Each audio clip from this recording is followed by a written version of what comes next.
All right, welcome everyone. We're Semblance of Sanity. I'm Caleb. I'm Jacob. And we're here for March Comes In Like a Lion, Season 1, Episode 5. All right, guys, I have something to say. On editing the last episode's video, I realized there are a lot of things I missed. Holy crap. Holy crap. Yeah. The character Harunobu, the rich kid, the hospitalized kid, he's potentially dying. There are a lot of hints pointing towards it. He was looking for some kind of silver bullet special shogi move. And it had to be named after him. And had to be named after him so he could pass it on to the next generations. He was all urgent about it, and Ray's not cluing into that. And then later, when he's talking about eating and stuff, his diet is really weird, and he says he has to chew things 30 times. It's like he's so weak, potentially, that he can't break down even, like, basic, complex foods, if that makes sense. Right. Like proteins. Which is like what you need to survive, you know, to build muscle and to actually like just keep the body have running energy, smoothly and energy comes from carbs. But yes, exactly. Right. So that's nuts. Also, the girl who was being creeping on Ray and his backstory and all that. That's the girl from the very beginning of the show, back in episode 1. The one who was like, "You're nothing. You're zero." And it's like, oh my gosh. So like. Oh, wow. Lots of things. And you're rewatching this, so you're seeing all this. I really was with that, the whole thing with the silver bullet and stuff, because there's a bunch of things that, because when I first watched this show, I was kind of watching it when I was more relaxed and stuff, so sometimes it was so calming I would just fall asleep. And then I would, or I would get tired and I would miss things. Right. So like the whole thing of the silver bullet and stuff, I hadn't clued into that, you know, like the first time watching it, and then it's like I'm watching it here, and it's like, oh, should I bring that up? No, probably not. Just, you know, because don't like draw undue attention to things. But yeah, guys, looking forward to more of this, because like they keep doing the dual show thematic tone thing, but at any point they can just go hard on the tough stuff, and you know we're kind of due. So guys, without further ado, let's get into it. But yeah, like the way they have that filter of sort of like, you know, like there's a static, unmoving filter that's just sort of overlaid over the rest of the shot. I really like it. Yeah. Like it's the kind of thing that I wouldn't have expected to look good, because it could come across as like potentially everything just being like dirty or something. Right. But it gives right. I think the first time you mentioned that in the last episode, I was thinking you were talking about the lighting. And no, I ended up then seeing the filter part, especially when they have the panning up.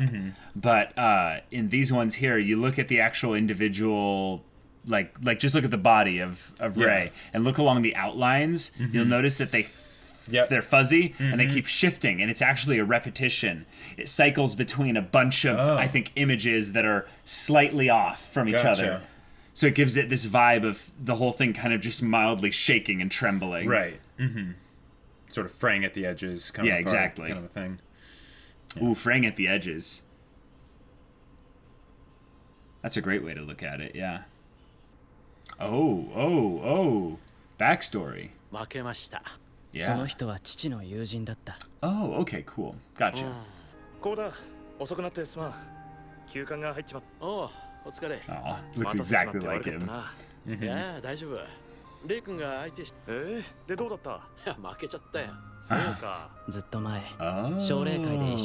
Cool. Alright. So he's watched his dad play a lot of shogi as well. I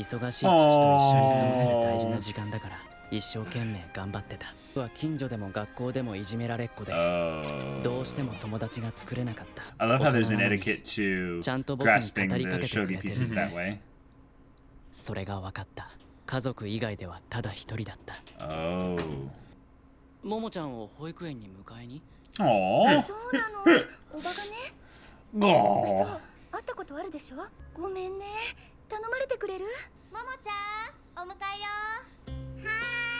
Hi.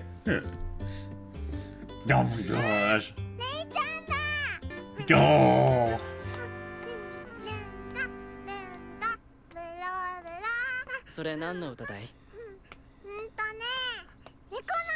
It's the cat song. Of course. No, not the hat.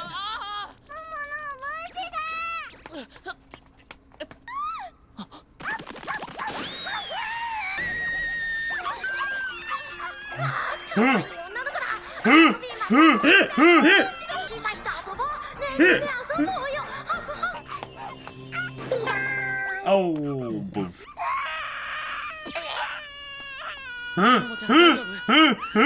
Oh, they make a good point to show that the dog is like, I'm so ashamed. Sadness. I am not a good boy. Yes. Oh, no one to blame there. Random happenstance and all that. She's 5.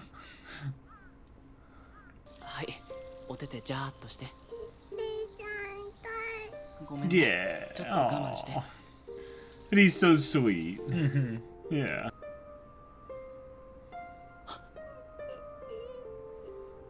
What's going on? Oh, little sister, right?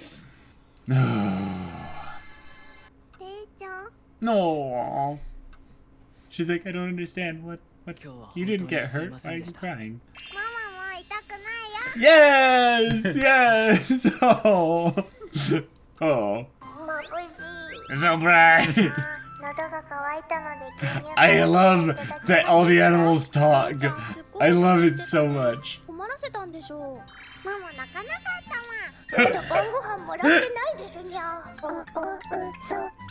Big liars. That is amazing.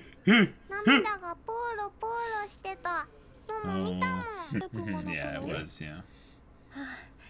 それはね、きっと思い出しちゃったんだね。Yeah.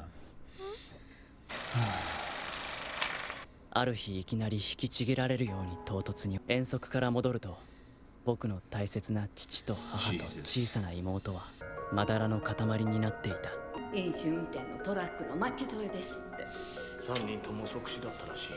夫の木箱さんが引き取るんじゃないの？あの女がそんな役を買ってくれるわけないだろう。つもりだ。お前が将棋これからは全部お父さん、僕に任せてください。レイ君にはちゃんと私がいい施設を探します。施設というところがどんな場所かは分からなかった。夕方には暖かい自分の部屋で落ち着くことができた。そこに入ったら帰っても誰か眠る時も誰かがほっとできる時間は365日なくなるのだということだけ。血のつながった親戚がたくさん集まっていたけれど、その時部屋に入ってきたその人叫び出したい。桐山主人が継ぎます。 Sees that no one's taking care of him. They're all thinking about the hospital this and my retirement. Their own stuff. 将棋好きか？ Oh. これが契約の瞬間だった。 Okay. はい。嘘だった。 Wow. 人生で初めての生きるための。 Dang. そして決して戻れない。 The train that he can't get off of. どうしようもなく切って落とされ、将棋の家の子になった。 Gotcha. I'm interested to figure out what a shogi family means, but... Oh! 将棋の家で僕を待っていたの。同じく棋士を目指すその家の本当の子供たち。ゼロのくせに。 Oh, here it is. Yeah. 4つ上の姉の京子と小3の歩夢だった。 Oh, crap. Yeah. どうかもうこの辺で許してや。将棋云々以前の問題だ。父は京子には厳しかった。 Okay. 多分 I mean, she 彼 shouldn't 女 have の hit 強 him. さが余計に父にそうさせたのだと。彼女は嵐のように激しかった。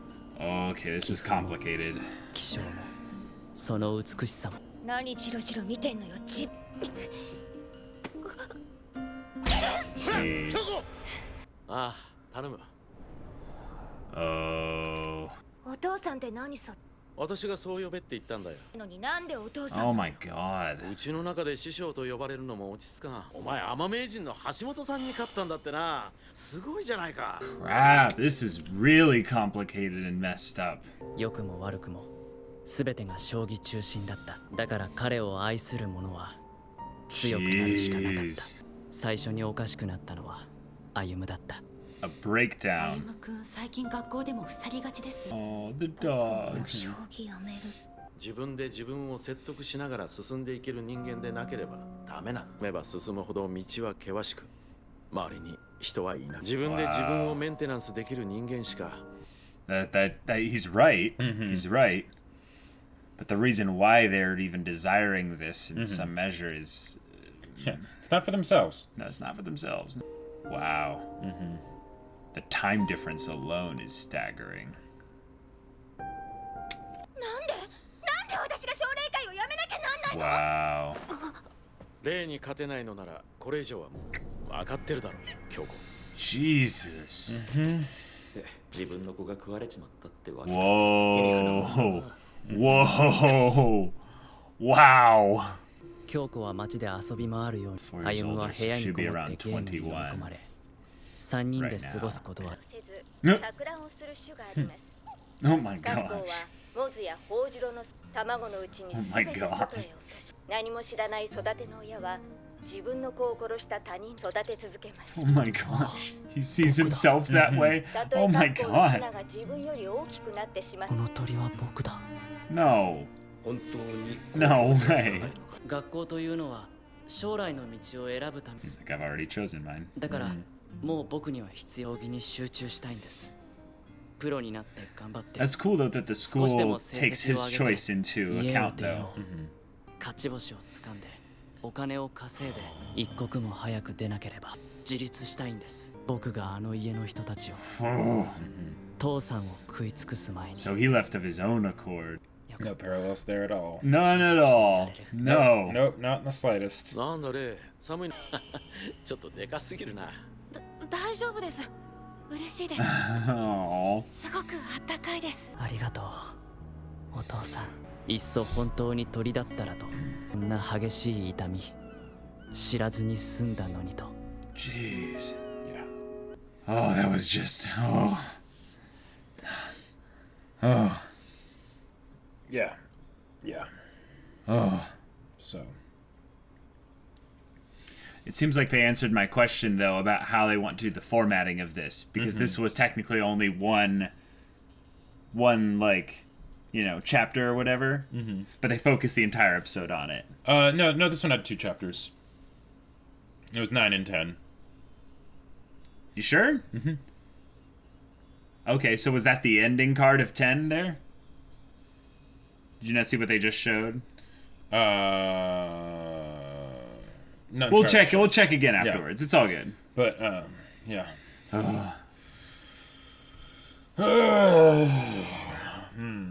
Yeah. Yeah. I mean, so he's not. He's an orphan, but he has a father of sorts. Right. Via wasn't quite adopted, but yeah. Right. Yeah. But he was taken in for the purpose of developing a shogi master, essentially, not of necessarily having another son.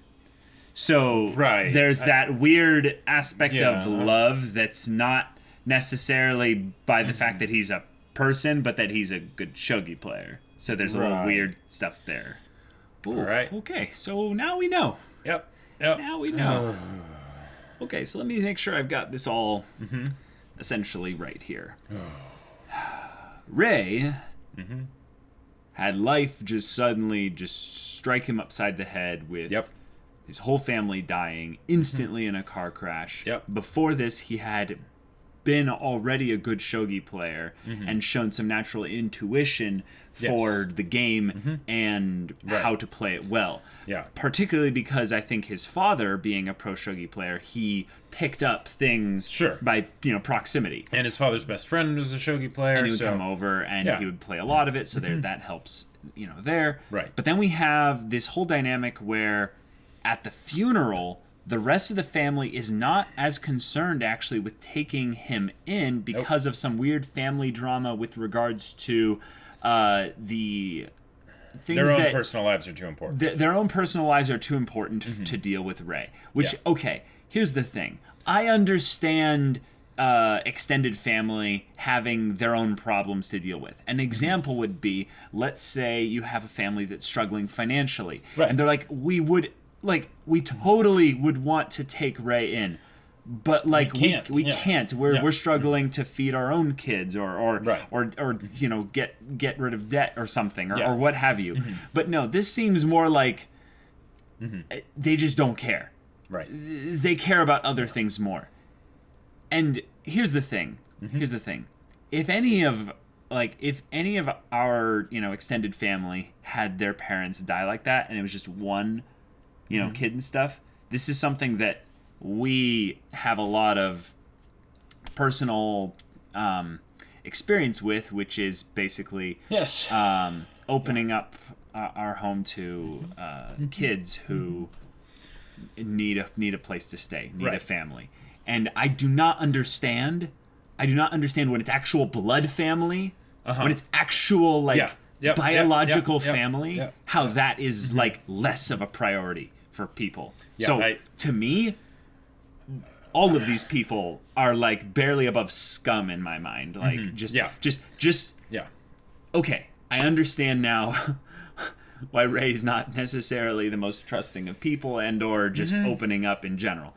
But it gets worse than that. So he's bullied before the parents die and everything like that. So he's already a little bit of a weaker child in terms of being able to take care of himself. He already had his issues that he was dealing with. And then he gets more. Then he gets even more. So I've never liked the whole parent forces child to pick up skill at young age trope. No, not as a trope, but in real life it sickens me every time I look closely at it, because generally from far away you end up actually not seeing much, and then you just see the result one day when they're like, hey, come to the recital, come to the performance, and you go, wow, they're so talented. Then you realize, then how are they so good? Like it's this weird talent show thing where it's like the parents are showing off the product or whatever. Living vicariously through the kids. You can get it's a rude awakening for them every time when the kid leaves the house and stuff, because they're like, what does my existence mean if I can't live vicariously through the kids? So but we have something slightly better than that here, where he asked him, and I love that he asked him. He's like, do you want to play shogi? Like, is this something that is important to you? But the thing is, this was at the funeral. He's asking at the funeral. How emotionally compromised is he at this time? Well, exactly. And he said, that was the first lie I said, for my own survival and things like that. Like, because he was scared of the orphanage. Exactly. He didn't say. Absolutely. He didn't say, hey, Ray, do you want to come stay with me? Live with me. Do you want to come live with me? Right, in my family. And maybe there was some reasoning why he had to use that as sort of an excuse to make it be socially acceptable to step in when the possibly and sort of intervene when the family was doing nothing. I think what it is he needed to hear the kid Ray say that he wants to stay with him, and have that essentially what Ray wants override what the parents want, and because they don't care enough actually to really do whatever. Sure. So maybe he was using shogi as the thing. He's like, hey, you like shogi, right? We play together and it's great. Cool. Why don't you come live with me? Yeah, and I think that he had the best intentions. I don't sense anything ill from this shogi father. What I sense more so he's a bad later, father, but is that well, okay. Here's the thing. Makes a lot of mistakes. Here's the thing. I actually am not that upset with the dad here. Here's the thing. Here's the thing. The dad coming in and being strict and putting unrealistic expectations on his kids, unfortunately, that's like almost every parent with some kind of performance-based mentality. That's not something surprising. Right. What I was actually glad about, though, was that he didn't allow the bullying to persist in his house when Ryoko,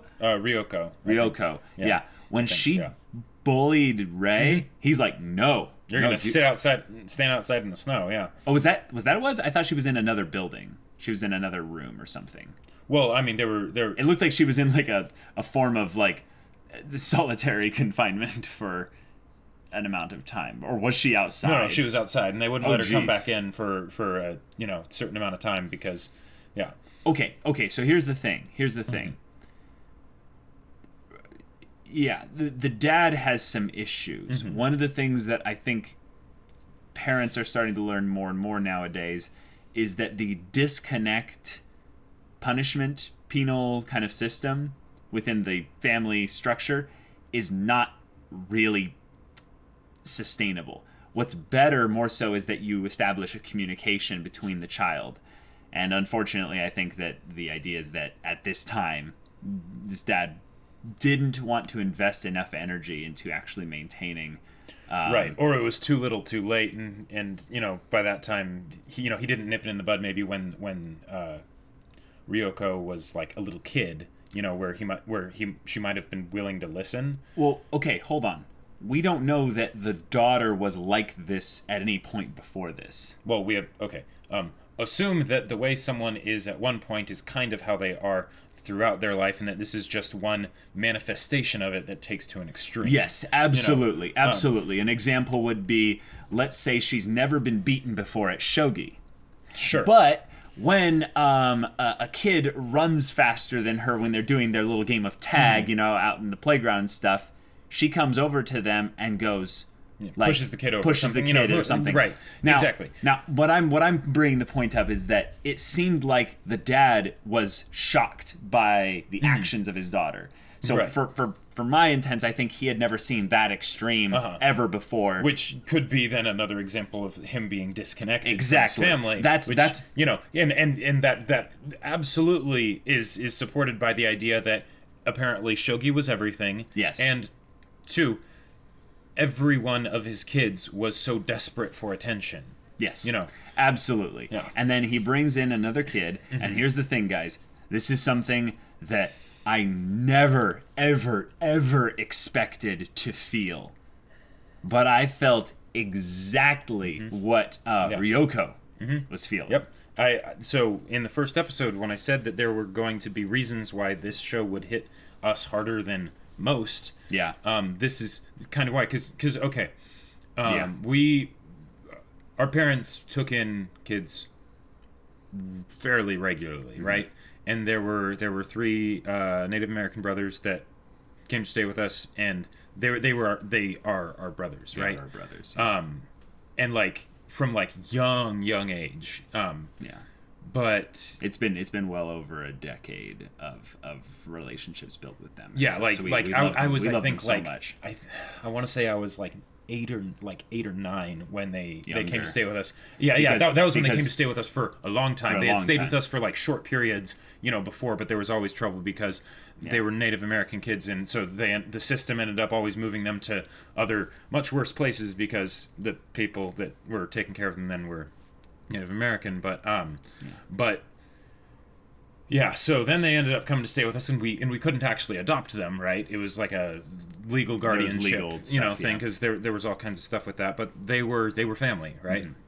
But there's a lot of weird psychological stuff that goes on when you add people to the family. Yeah. That not everyone in the family is ready to accept in the same way as whoever is the most accepting. And that's it's at in different levels. And that's in a best case scenario where the kids that are coming into the family are from a good place, right? But when they're from a bad place, when just they've dealt with some just bad shit in life, like some really bad stuff. And you'd be surprised the kinds of things. Oh, I think most people would definitely be surprised. But what ends up happening here is that even despite all that, these kinds of situations, they not so literally, but the idea of one of the biological kids getting just jealous, getting just at the very least even competitive. Yeah. I totally understand that. And this is the thing, like, I am starting this off by defending in some ways actually the dad, but now I'm about to go and in some ways defend Ryoko here, because here's the thing. They left it very vague intentionally as to what she was doing to Rei.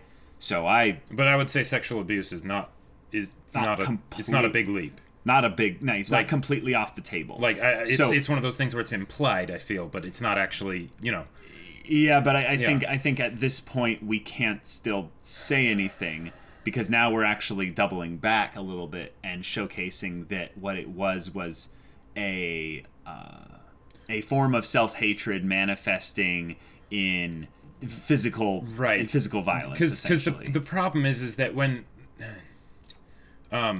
when our parents took in the boys that came to stay with us, there were a bunch of people like at our church and things like that were like, you guys are crazy. You don't know what kind of baggage those kids are bringing with them, right? You don't know the kinds of things that could happen as a result of that, right? They were basically trying to make us think that these kids were like the TV station parallel thing. Oh, yeah, the cuckoo bird or whatever and all that stuff. And yeah. And the thing is that when people talk about the things that can happen when you bring different people into your home, right? A lot of times you can just sort of dismiss the bad stories as just, bad stories or the horrible extremes or whatever, or dismiss the people that would do those bad things as just horrible, monstrous people. And it's but never the thing that is, simple. It's not that simple. It's never that simple. And that's what makes it hurt so much. And yeah. So in this story, we have a whole lot of pain here with all these three kids. I love that. I love that Ray in this story is aware of the dramatic changes that are happening within the family because of his presence. None of it's his fault. Right. None of it's his fault. And in some ways, in a lot of ways, and this is something that I very much am a part of the nurture community with regards to for behavior and stuff. So when I see these kids acting out like this, and I do consider the little boy, his thing to be something like that, not like the daughters in the same way, but a form of essentially what Ray called it, a breakdown. Yeah. The example of basically having the bird come in and push the eggs out of the nest and they break. Okay, look at this.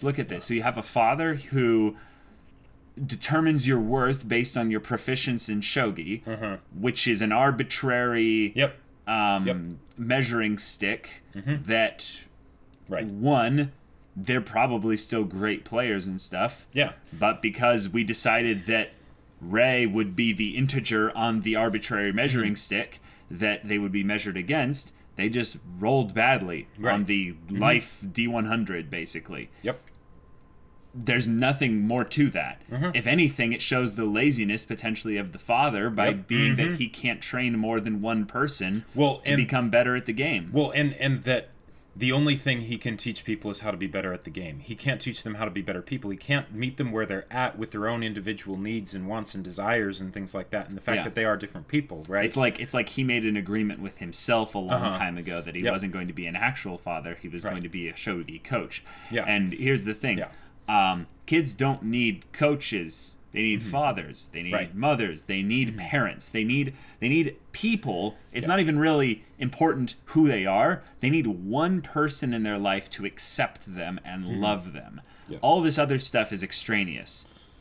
It is. Right. So and here's the thing. Here's the thing. I would have totally understood if he's like, yeah, they're quitting. That's their choice. I'm not going to go in and say, no, you must stay into this. But what we then saw was something essentially even worse. Like you were saying, he's like, yeah, I'm not going to go and try to build communication with them as to why they're doing this. Or not even that, just trying to actually build a relationship with them as father and kids.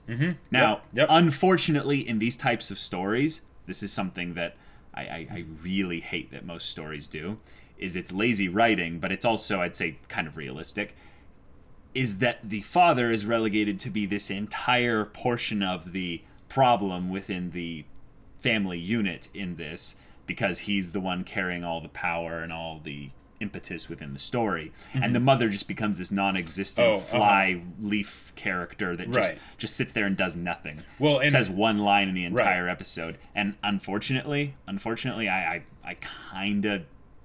kind of put them both in equal shoes with this.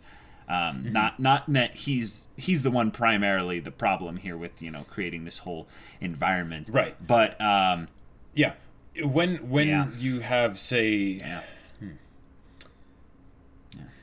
there's only such a degree that you can get mad at the person who's causing you the pain. Right. And then there's the amount that you get angry at the people that are nearby and see this happening and don't do anything. Right? Yeah. Because there's a very decent possibility that the reason none of them are trying to get Mom's attention is because she gives them plenty of attention, right?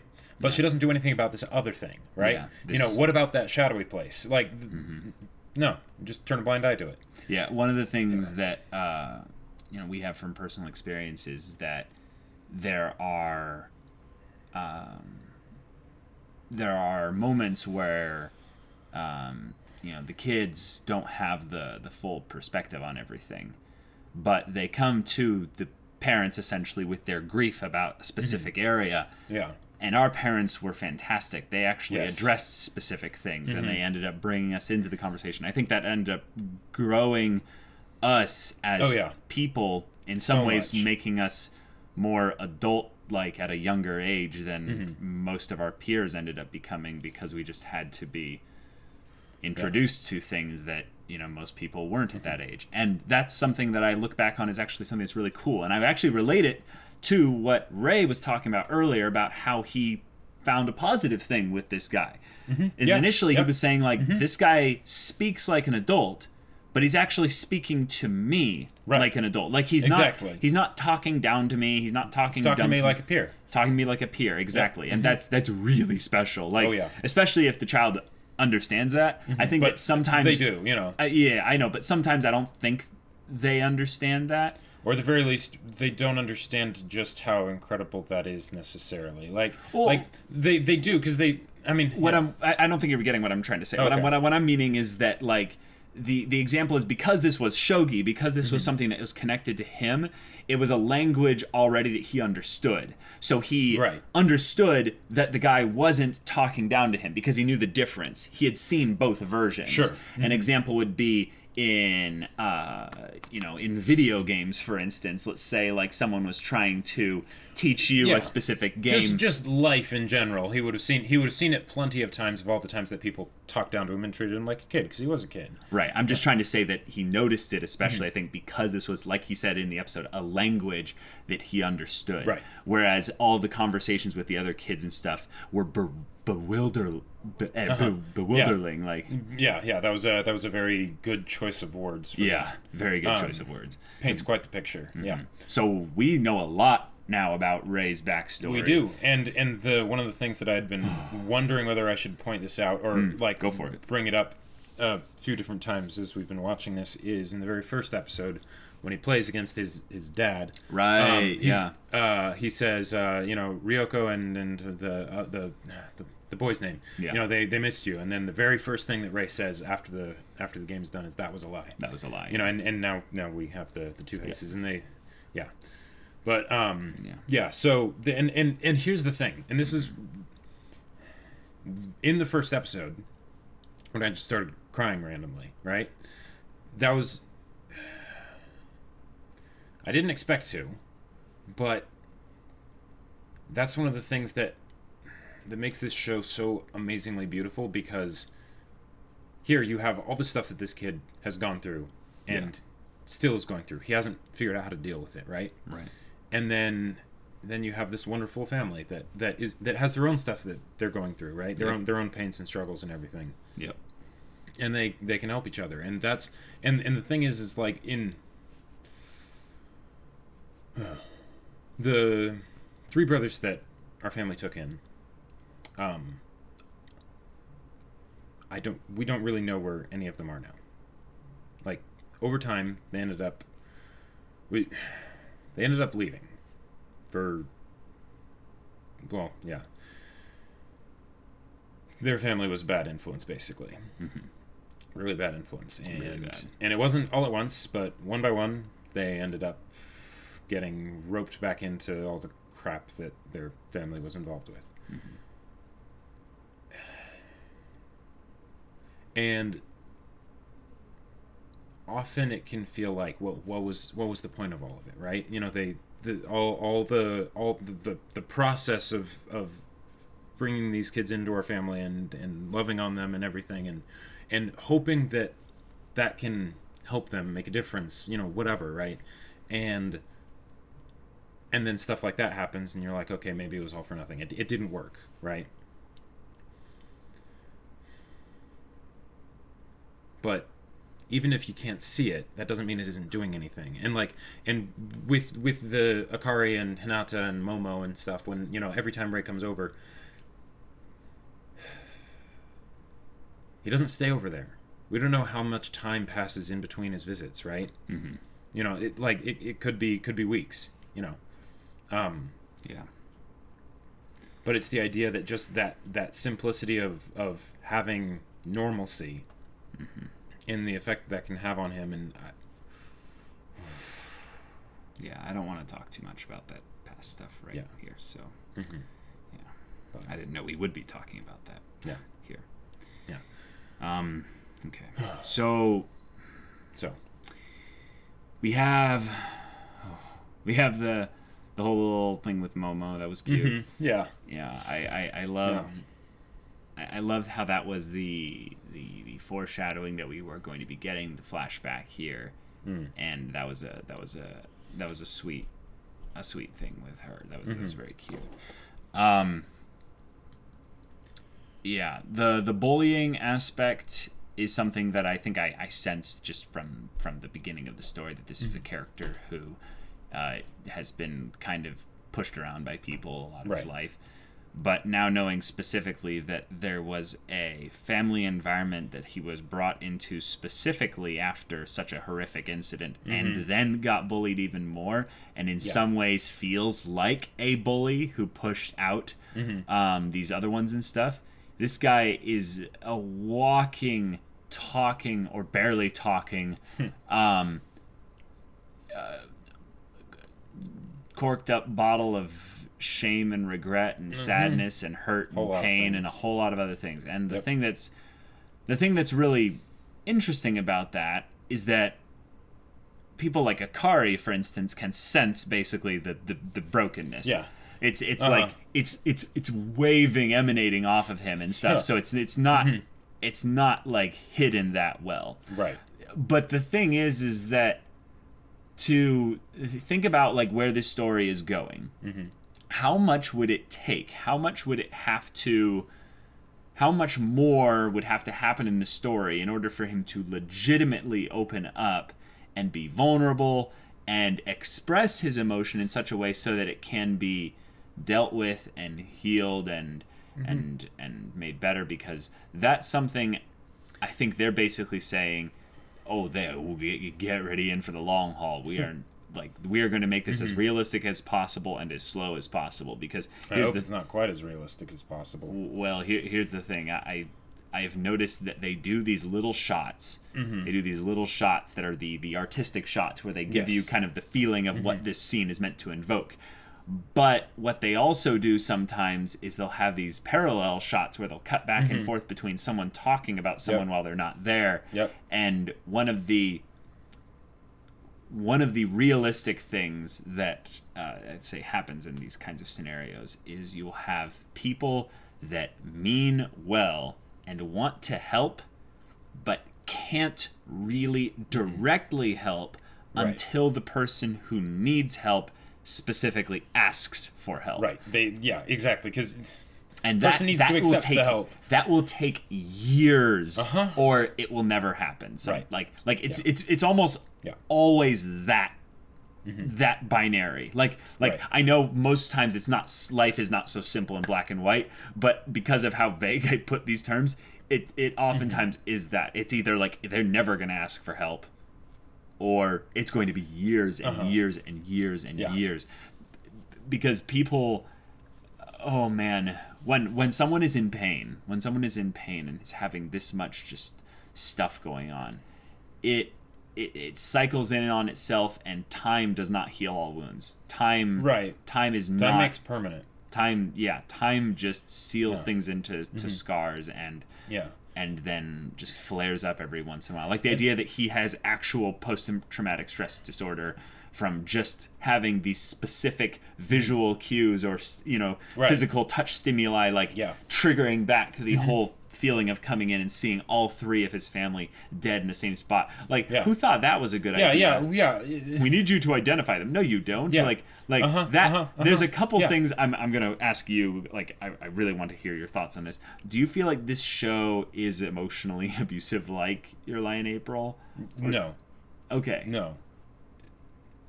Not like Your Lie in April. Because the thing is, Your Lie in April is way too poetic to make the comparison, I feel like. Okay. I mean, and I haven't finished this show, so I don't know, Sure. But from what I've seen, no. But it knows how it wants to go about doing things, right? Just the atmosphere of the show as a whole, right? The fact that they spend so much time with just, showing the warmth of the home. I don't know their last name, but the warmth of their home, right? When he goes over there, and then what it's like back at his apartment and things like that, and how he walks across that bridge and everything, and all of that stuff. Is it dramatized? Because it's in a story. Sure, yeah. It's it's a little bit over the top, like the way Akari responded to Mr. Bodoro, that's not how someone would actually respond, right? This is anime after all. Oh, no, I'm not saying whether or not it's realistic. I'm saying that when they do the emotionally sad stuff, like the emotionally sad stuff. So. Okay, because what I'm starting to sense here is this is the dichotomy the show is trying to hit, and it's very hard to do this. I'm just saying. I'm not worried, but I'm sensing that this show is going to have its one weakness be that it doesn't know how to exactly jump between extreme positivity and wholesome fluffiness and then dark, just emotional, just depravity. And this episode I would say focused more on the actual backstory through the narration of Rei. Yeah. And that kept it more in the kind of the exposition camp without actually as much kind of a emotional connection, because I'm getting so much information sent at me. Well, and this is the thing that I think is so brilliant and amazing about this show, is that I almost feel like it does alternate, because it does change and ebb and flow and stuff between, warm and fuzzy and, not warm and fuzzy. But even in the moments where, say, it's Momo's smiles and the cats, talking about how they want food and stuff, because Ray's there, and also just because of the things that we have seen from these sisters and, the pain that they have to deal with and everything. Right. I feel like it's never doing hard jumps, if that makes sense. There's always this part of my mind that's expecting it to make that transition back so that it feels right when it does, because there's, if this show is about just the healing process, right? Well, you can't have healing if there's no hurt, so it's the idea that everything... for me, it feels like whenever they bring up the warm, happy moments, it's directly addressing what it contrasts. Like it's kind of answering that question. Right. And my thing is that I think that it definitely contrasts well, but that it contrasts too much with actual like the actual kind of center. Like it's so far to one side of the extreme that it contrasts with the kind of grounded side that the show has. So it's starting to create three world lines, essentially, where you have extreme fluffiness and extreme, emotional just despair, and then this middle ground area where you have kind of a lot of the characterization happening and a lot of yes, and I would say that I was a bit confused at first, but now I totally get what you're saying, and I think that's kind of what the show's about. Okay, because Rei is in that middle ground, right?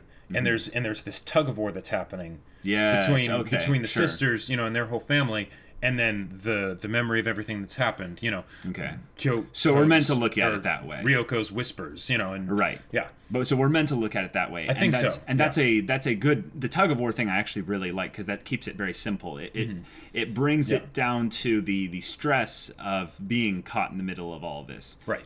So on some level, it actually puts a lot of hope, I would say, because stress, unfortunately, actually leads people to making choices, even though it's a negative impulse. No, I'm serious. If we look at the thing that this extreme moment of emotional stress, he chose to become a shogi player. Yeah. If he hadn't done that, he wouldn't have ended up in a situation where he could have met Hikari and met the family and stuff. Probably not. There's no direct because it wasn't because of shogi that he was hanging out with those people. No. I don't think those were just people from the actual high school. Yeah, they could have been shogi players. They probably when we go back and look at that scene again, it's probably going to be that there's no specific thing of saying that it was shogi players, but they were like senpai. She called them senpais. Yeah, so that could be people that are further along in shogi, or it could be people that are a later year in high school. But sure. So, but and but more choices for our main character is, one, good for the story, but two, for someone that is in the midst of all this stuff. They need to feel some modicum of agency, of not necessarily like control in a bad way, but just feeling that they have a say in things. Because remember how he's describing the shogi professional train of being this nonstop train that you either like jump on until you fall off, or you just win all the way. But you have to keep winning. That sounds like a nightmare. That sounds like a living nightmare. That sounds like what most people describe their day job at that horrible whatever place is. It's a hamster wheel. They're just grinding day in and day out, and they don't feel like they can get off without falling off, and then of course hurting a lot from that. The imagery that the father, granted he wasn't speaking the imagery, but the imagery that was used for when the father was talking out about becoming a pro shogi player, and the fact that that's not the goal. The goal is past that. Yeah. That was not climbing up the rocks. Yeah, and the gaunt imagery. The gaunt, spindly, like clawed individual going up there. That did not look particularly. That did not look healthy or happy or anything like that. Now, to be fair, he was talking about the professional's path at that point. Right. So he's basically saying that is hell. Like if he's like, if they can't handle this, then there's no way they can handle their path, because that's crazy. And I think that's where Ray is at right now. So who knows? Like I'm looking forward to more and more of this kind of characterization, because they did not paint anyone really except Ryoko as being like really, really on the like irredeemable side. They came close to painting her in that way. Like she was the closest one. Right, but even then, as they moved it on, she was and thinks that she did work. They made sure to show that it was not just some one-dimensional thing about it, and that's really what makes it real, and that's also what makes it hurt. Because the thing is, there are a lot of other stories that will do something like this, and they'll be like, oh, there was a bully, or there was someone who abused somebody, right? And it'll just be, oh yeah, some. It won't actually be a person, right? No. You can't be betrayed if it's not a person that you trust and stuff. So, and then of course there's just the fact of when it happened, like the Ray just can't catch a break, right? And that's why we get so happy when he does go over to Kari and Hinata's place. But I think this is one of my favorite episodes we've seen thus far. It was really probably held back a little bit from being my absolute favorite of the five we've seen thus far, because it was essentially an exposition dump episode. Sure. But it was a very good, needed one after all the hints and teasings that we've had so far, which were kind of leading me towards like nowhere. Like it wasn't leading me towards like specific It's conclusions. just this general sense of foreboding of, okay, bad stuff has happened, you know. Yeah, and I'm totally fine with implying things that are, bad stuff's happened for a character of Rey, but keeping it kind of vague like that for the purpose of drama, I don't think is good long term. That's something that you need to get kind of conclusions on. Because like we said, we were like concerned about like whoa, okay, what is this Zero Girl doing to Rey in this case? Oh no, I'm convinced that that's what it is. Oh, okay. That was the extremes that it got to. That was how bad it was. Okay. And okay, I kind of okay. I mean, yeah, I'm glad that they made it not super clear. Well, the reason why, and this is the thing there, is that like for some people, me specifically in this case, there are certain lines that once you cross it, no, like as for a person or for a story, like for a person. Oh yeah, yeah, and obviously, and we're talking about in a fictional story here, but once that happens, essentially for as a person and stuff like that, a lot of the sympathy that you can have sympathy or empathy I have for the character just goes right out the window. Yeah. So that's why I am kind of still not in your boat of where I feel like this is definite. I don't feel like it's definite. I feel like if it is something like that, then I don't really think that's bad parenting. That's a lot of self-hatred. Yeah. That's a crap ton of self-hatred. Oh yeah. Yeah. And the thing is, and this is one of the things that I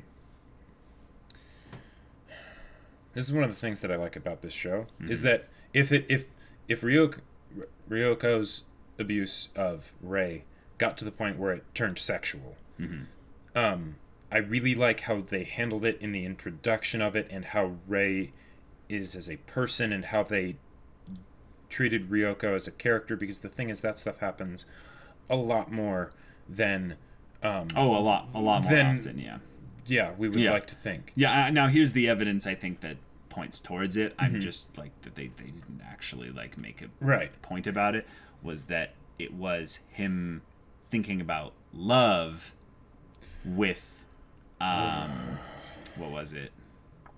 Takahashi and Hinata was crushing on the baseball boy. Yeah, that's what triggered the memory. So you're probably right.